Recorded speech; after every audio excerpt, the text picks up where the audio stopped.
విశాఖ నగరంలో తెలుగమ్మాయి పోటీల పేరిట అమ్మాయిలు ర్యాంప్ వాక్ చేశారు. కనుమరుగైపోతున్న తెలుగు సంప్రదాయాన్ని వెలికితీయడమే లక్ష్యంగా వాజీ కమ్యూనికేషన్ సిటీ కేబుల్ ఈ వినూత్న కార్యక్రమానికి శ్రీకారం చుట్టింది. ఈ పోటీలో పాల్గొనేందుకు పెద్ద సంఖ్యలో యువతులు తరలివచ్చారు.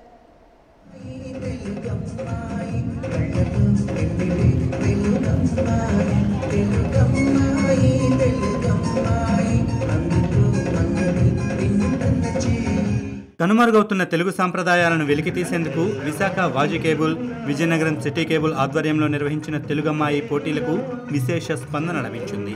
ఆంధ్ర యూనివర్సిటీ ఆడిటోరియంలో జరిగిన ఈ పోటీల్లో సంప్రదాయ దుస్తుల్లో అచ్చ తెలుగు అమ్మాయిలు ఒకే దగ్గర చేరడంతో పోటీలకు వన్నె తెచ్చింది. తెలుగు సంస్కృతిని, సంప్రదాయాన్ని, కట్టుబాట్లను కళ్లకు కట్టినట్లు చూపించారు.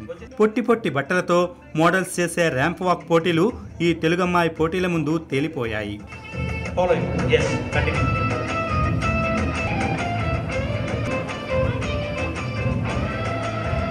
Yeah.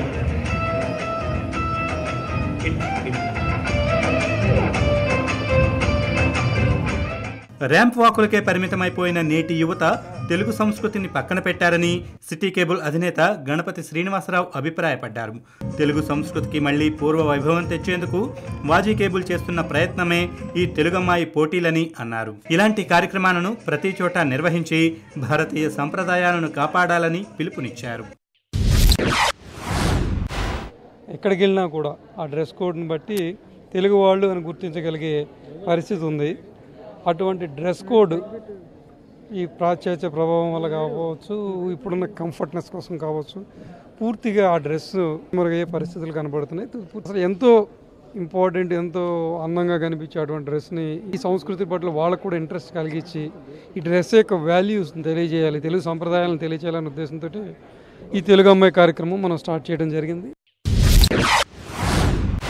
మొత్తం 124 మంది పాల్గొన్న ఈ పోటీల్లో 50 మందిని ఎంపిక చేసి వారికి ఫ్రీ క్వార్టర్స్కు పంపించారు. విజేతలకు ఉగాది రోజున బహుమతులు అందిస్తామని అన్నారు.